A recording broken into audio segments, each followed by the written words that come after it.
Have you ever watched a movie as a kid and then went back and watched it years later as a grown-up just to realize you shouldn't have watched that? Yeah, seriously. I can honestly recall watching some stuff that I shouldn't have from the movies that we're about to go over and realize that the themes were not appropriate for a kid. But honestly, what do we care? We just liked moving images and pretty colors and all of that extra stuff that had nothing to do with the actual concept of the movie. But hey, you're here now, not knowing that watching these movies sort of kind of developed you in all types of areas, whether they traumatized you or grew you up in a crazy way, or just stuck with you just for the simple fact that you watched a movie that really impacted you. But hey, that's what this channel is about. Hi y'all, my name is Zoe. I'm going to be coming to you in regards to talking about films, if that's not obvious, films and shows. And from there, we're going to be doing commentary, literally hyperfixating, because that's the whole purpose of this, over everything. Just talking about getting down to the nitty gritty and, exploring. And with that, dropping my personal opinions, your personal opinions. This is we're gonna get to know each other. Just bear with me. It's my first time doing this. But yeah, enough of me yapping. Let's get into it. So with our first video, I figured we start with something, fun, nostalgic. Hopefully everyone's seen this, maybe as a child or not. I don't know. We're reaching. We're gonna see. Anyway, it's something that consists of a bunch of stuff that you actually watched as a child, but in terms of a parody. I present to you Epic Movie. Y'all, I don't know how to explain this movie. This movie it's scary movie, but a whole different venture, because they included stuff from childhood such as Narnia and freaking Harry Potter and Pirates of the Caribbean. They chose kids stuff. At least when it came to scary movie, they chose more adultified stuff, but this is stuff we actually watched as kids. And what made it worse, the comedy, the raunchiness. I feel like the worst scene of all that was in this was literally the whole Willy Wonka sequence, what else happened? It was a lot of bizarre stuff that I can't even name off a list of things. But mind you, I'm probably 5 watching this movie, not knowing any of the jokes, not knowing the meaning. I don't even know what the whole purpose of the movie is, minus it just being a combination of a bunch of stuff we watched as a child. Now, I can say the most memorable thing was the whole dance battle. That scene, that was my thing, because they were playing, you remember, booty booty, okay, yeah, I don't want to get copyrighted, but that was one of the best things about that movie. But it's just one of those, I want to say, off-parody, raunchy, wannabe scary movies that had a franchise on its own. But hey, even though it flopped, it tried. But during 2007, you just had to be there. Another movie that unfortunately traumatized me, and hopefully y'all as well, but remember 2012? Yeah, y'all remember 2012? When we thought the world was ending? I don't even know what it meant that the world was ending. I was too busy playing Mario Kart or Michael Jackson The Experience. Better yet, I was preparing myself for the test the next day for school. I don't know. I just didn't really understand the concept of this movie until I actually sat down and watched it. Mind you, this was at a babysitter's house, so it made it worse. And so watching this entire movie scared the crap out of me, because I'm thinking, the earth's gonna crack, the sky's gonna come down, the water is going to go all over the place and drown people. Planes are going to come down. And I do not mean that in any puns. Like literally everything was going to end. Again, a child doesn't really comprehend all of this. Now they do, we comprehend in fear. And this was a very big fear movie. But also at the same time, you're seeing all of these things that you see in real life. And you're like, okay, any minute this is about to happen. Just in the reality, is just playing with your mind.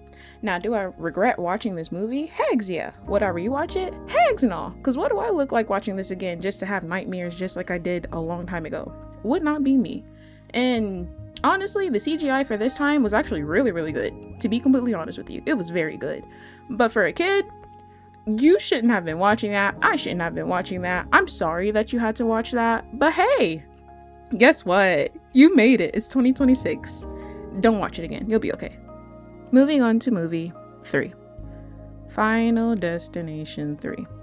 Need I say more about this entire franchise? This is the reason why I have fear of literally everything. Whether it's, water, swimming, and planes, because I believe that was the first movie. Hated that. And then what was it, the log scene? Hated that.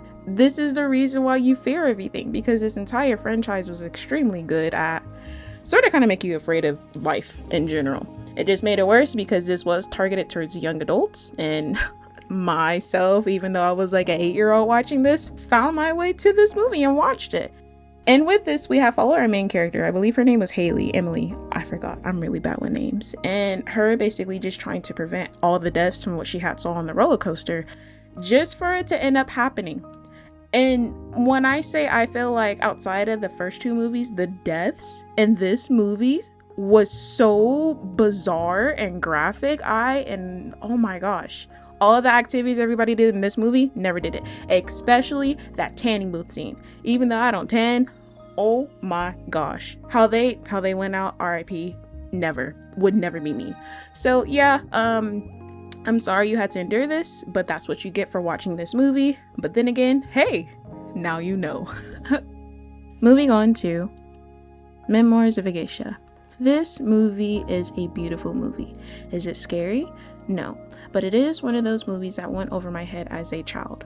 I remember being so caught up in the scenes because it was not the normal movie I would watch as a child. As a child, I was busy watching Alice in Wonderland, cartoon type stuff, and nothing dramatic or period pieces like this. I'm gonna be honest, I didn't even know what a period piece was. I was so immune to US and the country and the city and all that, not really aware of different cultures.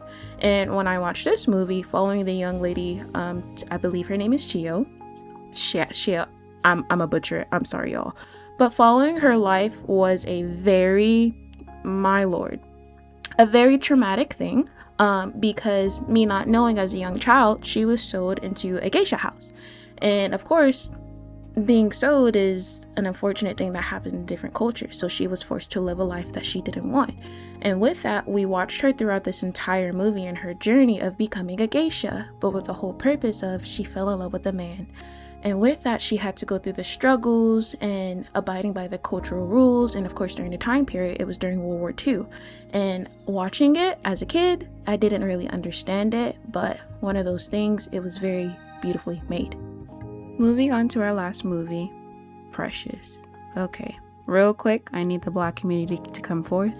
This is one of those movies that you probably have in your household. How did you get it? I don't know. Ask your parents, ask your grandparents. Somehow, some way, you saw this movie. This movie is very, it's up there with the Color Girls, for Color Girls. It's up there with the Green Mile. It is up there with it's not up there with Forrest Gump. It is one of those movies that is very embedded, at least in my head, because unfortunately we follow Precious Jones, who has a very hard life in the 80s. With that, she's going through abuse, she's going through trauma, she's going through struggles. It is a lot. And as for a child, you are carrying on an emotional weight that you shouldn't have, because you should be busy outside playing with rocks and dirt and bugs and all that stuff. But somehow you're in front of the TV watching this movie, following this young lady who is going through she's going through the motions with her life.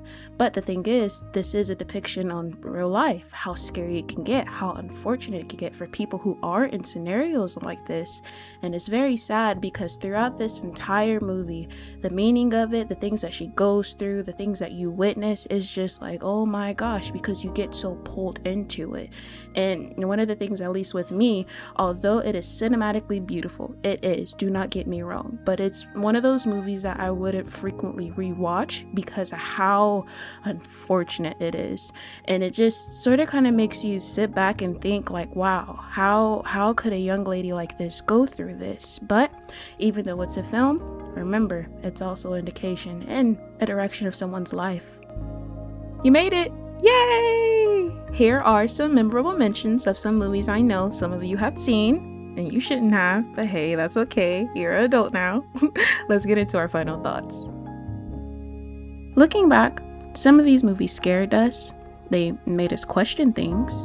They confused us. or introduced us to things that we really just weren't able to process at that age. The interesting thing, as we continue to get older, I've realized, at least when it comes to movies, they're really powerful in ways that we really don't give them credit for. The things that we watch obviously stuck with us, and sometimes maybe it was just a lesson that we had saw that really just inspired us, or a memory that reminded us of some things that happened in our own personal lives, or sometimes it's just a fear that developed from watching something that we probably should have been watching in the first place. And as someone who really values their faith, one thing that I've learned is not everything that we consumed or even watch affects us, at least in the moment. You realize after a while it starts to show up much later. That's one of the things that I've sort of kind of kept in mind in regards to entertainment, that I'm just becoming a little bit more mindful. Because if you think about it, a lot of things have messages, meanings. Everything has a meaning or a message behind it. And sometimes it's just one of those things that you aren't able to spot right away. So that's why, at least for me, I'm just becoming a little bit more aware. Now, don't get me wrong. I love me some movies. I want to become a movie director myself. I'm in school for this stuff, so there's no way that I'm bashing it. And obviously, I wouldn't be creating this channel for the love of it. And also with that, I love talking about films. What works, what doesn't work, the impacts, the creators, the minds behind it. We love diving into it. But I also think it's really important to think about what we're taking away from the stories and initially what we're consuming. So now I want to hear from you. Tell me, what movies did you watch as a child that you probably shouldn't have? Because we know you shouldn't have. And if you just recently watched it, tell me, have you gotten a new perspective from it? I'm curious to know. Thank you all so much for watching. I greatly appreciate you taking your time to watch my little video. I do plan to make more of this in regards to reviews, commentary, even deep dives, or even just, talking, because we love to yap. Thank you so much for watching. Don't forget to like, subscribe, share, be a bestie, be a part of this team. And don't forget to stay happy, healthy, safe, and extremely blessed. I'll see you in the next one.